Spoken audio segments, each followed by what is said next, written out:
Hey, yo, it's Guido coming at you with Tactics Talk. Thanks for tuning in on this episode. I've got a good one for you here. This is from metallica74. He is platooned with Dr. Schwartz. I hope the Schwartz is strong in that one. This is a good game here. We got a 357, they're mid-tier, platooned with a TD, and the 1357, which is not the Grand Finals version, it's the one I recently sold, that you can actually put camo on. Take a look at that. It's actually got camo. That surprised me a little bit. I knew it was a 1357 replay, and when it loaded in, I looked at it and went, that's not a 1357. And then I realized, oh, the new ones you can actually put camo on. So that's pretty cool.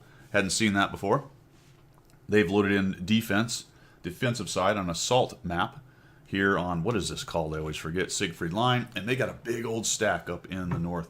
So let's talk about this as we go. Metallica heads up here initially, takes a look, and then realizes, wow, we got a lot of dudes over here. So no real reason to pop my nugget up and over there. Plus, there's other people using it. So he's going to actually fall back here.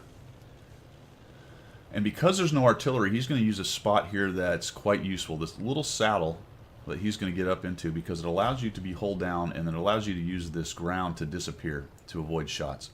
So it's a great little spot. It's not as great if there's already in the game. So the 122.44 is going to work. Dr. Schwartz. And we've got our hero Metallica working this edge over here. Got a KV2 poking up. On a side note, I think I have fixed some of my quality issues on the recording. Because I'm dense, I hadn't got to that. So I looked at it. So let me know down in the comments if your actual quality of the recording is better. I think there should be less blurriness when moving, things like that. I adjusted the settings there, so hopefully my rig can put out a little bit better quality video. Alright, let's talk about reload management. We're at about 822 right here, and clip management on an autoloader. He's taken about half his shots, he's got 4 left, and the question is always, hey, when do I need to hit C and force a reload? There's a lot of things that go into it. If you think you're going to use those shells immediately, or in the very near future, then go ahead and use them up and do a normal reload where I ran out of shells and now I start reloading. But if you think that you're going to pull back and maybe the enemy's going to take a breather here for a second and you have some time, think about hitting C and reloading. This may have been an opportunity for Metallica to do so. I'm not really taking him to task in this particular case, but it is an interesting case to look at when you're thinking about clip management and forcing a reload. In the case of the 1357, it's got a quite quick clip reload, which is around 15 seconds. So you don't really lose that much. So he's probably been doing this for about 5 seconds. Let's call it about 8:17 or so when he started. And let's see when his next shot is. 8:22, sorry, it's going backwards.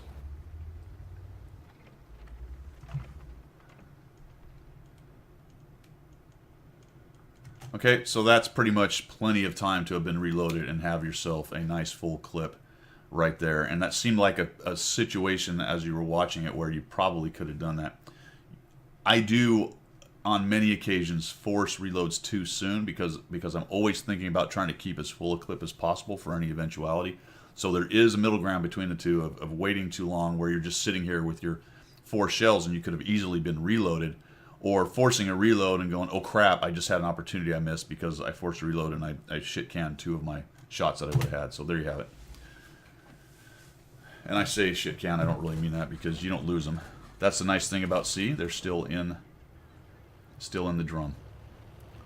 Now this is going to bring up another thing about clip management and reload management, which we'll talk about in just a moment when we get to it. But he's forced to reload, so here we go. And they're doing pretty good work there. Dr. Schwartz has got himself a kill, but his team is starting to lose a little bit here. And it's not looking good because look how far up into the city they are. That was probably a good decision to not challenge the Su-100Y to get a lucky shot on a blap. Now he's trying to get away. It looks like you can't quite get him, so that's fine. But as you can see, his team, like I was saying, is having trouble. They've infiltrated into the city. The Carnarvon is really in trouble. Even the T-25 down in the south is in trouble. It's just, they're really having a bad day. This is a weird one where it just looks like his team is getting completely outnumbered, even though the numbers are pretty close. And there you have it, folks. In case you've never seen it, I don't know if I ever have. Yes, that is a Panther with the derp gun. Look at that. That's amazing. And he gets punished. And now we're on a reload. And holy cow, the team's starting to lose more. 4-6. That's not good. But Dr. Schwartz is bringing the heat. Bringing the heat. 3 kills. Farming these guys. There we go. There's a little help from Metallica. Metallica eats this guy alive. That's one of the strengths of this gun and this tank. And he forces... Alright, that was interesting, right? If you noticed, he had 5 shells, and he went, I need a reload, and he hit C, but he didn't really pay attention to how many shells he had in the ammo rack, because he's reloading the same 5 shells, right? He needed to hit 2 to get over to where the 32 shells of his gold ammo are. And that's one of those things you have to watch. I've done that before, where I'm in the heat of battle, and I hit C. The worst one is when you get 1 shell. And you're in a 5100 or a Lorraine, and you wait your 30 seconds, and you get 1 shell, and you look down, and you go, oh boy, that was not good. So that's just something you got to try to pay attention to with this kind of tank. All right, so we got the 12T's making a run for it. Again, the strength of this tank, fairly accurate if you let it zoom.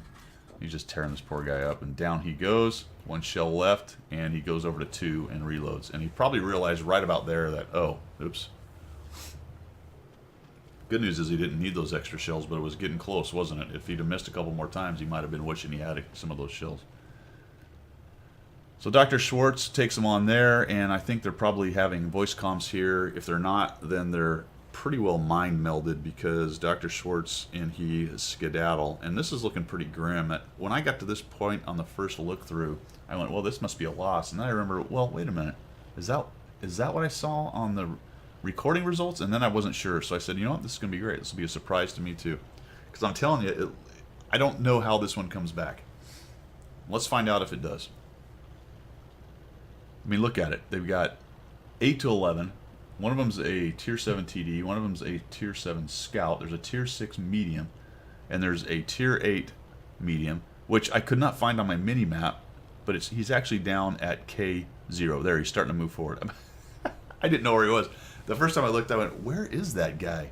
But he's beneath that little circle thing down there. Whatever. What is that circle thing? Is that something for the game? No, that's something on my screen. Huh. That's actually not on the recording. Never mind. Well, I'm losing my mind. I have some kind of symbol down on the bottom right of my screen. I think it's telling me I'm recording. And it's blocking the minimap. So there you go. I couldn't see it. You could. In any event, here comes the Pershing, and here comes our heroes. And the team wasn't too happy when they saw them moving around this. I thought it was kind of interesting. And then they came into the town, and this gets really silly in here.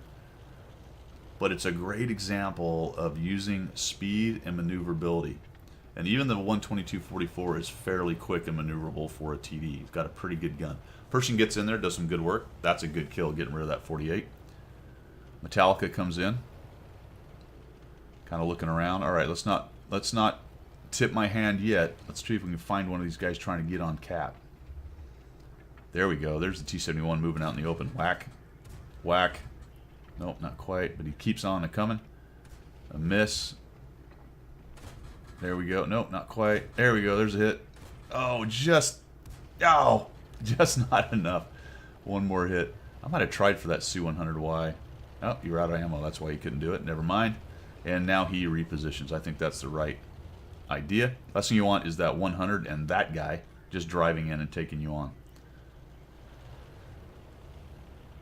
So I'm wondering here, if you're not running an automatic fire extinguisher, my friend, come on. You have got to put an automatic one on there. I don't think you do. All right, let's see what happens. The 122-44.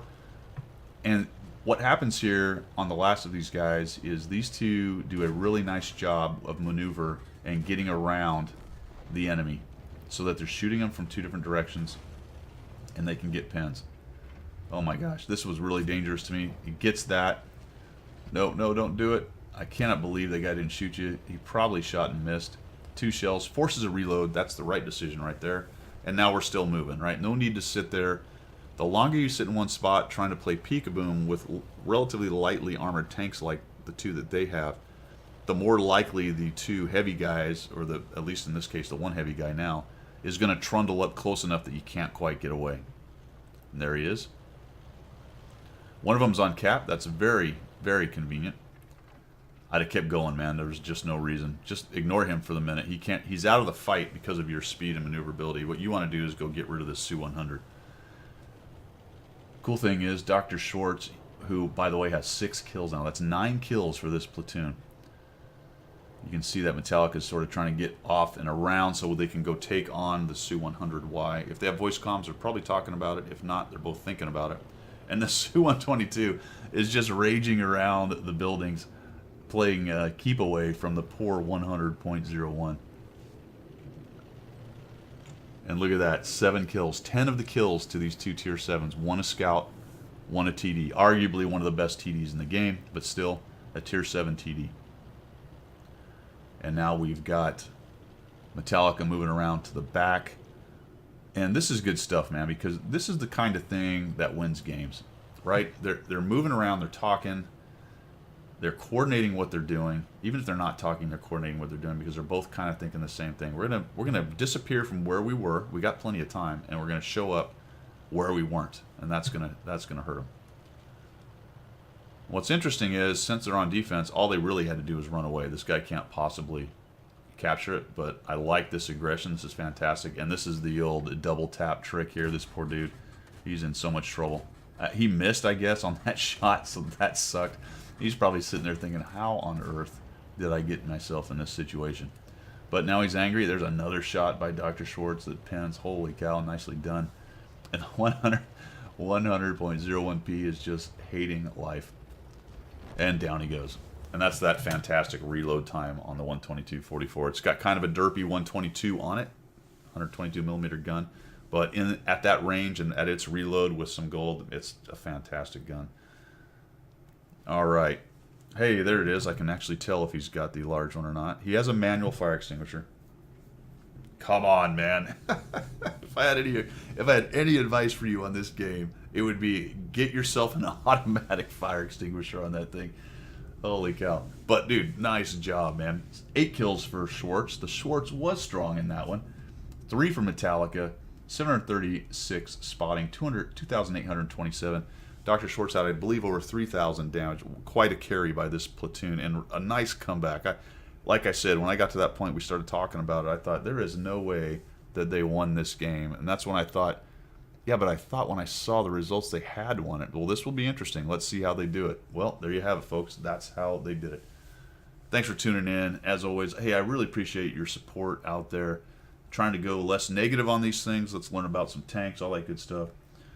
Again, a pitch for if you've got a video you want me to analyze, you got one you want me to feature, you got one that's funny, good, silly, bad, whatever, send it on in and I'll try to get it in there. I do get quite a few videos, so if it's multiples from one person, I don't use all of them, but I'm happy to take it from all kinds of different people as well. The more the merrier, to get a lot of different views. Not views as in you look at my videos necessarily, but views from different angles, right? We get more people, we get more ideas out there, and it exposes everybody who's watching the channel to more ways to play the game. So if you're sitting there thinking, it's not the quality, that this replay is not the quality Guido wants, or hey, I might be a little embarrassed because I didn't play very well, that's not the point of the channel at all, man. Send it in if you want to, and let me take a look at it, and I will definitely feature it if I can. All right, enough of that crap. Thanks, guys. Appreciate your support, and as always, we will see ya.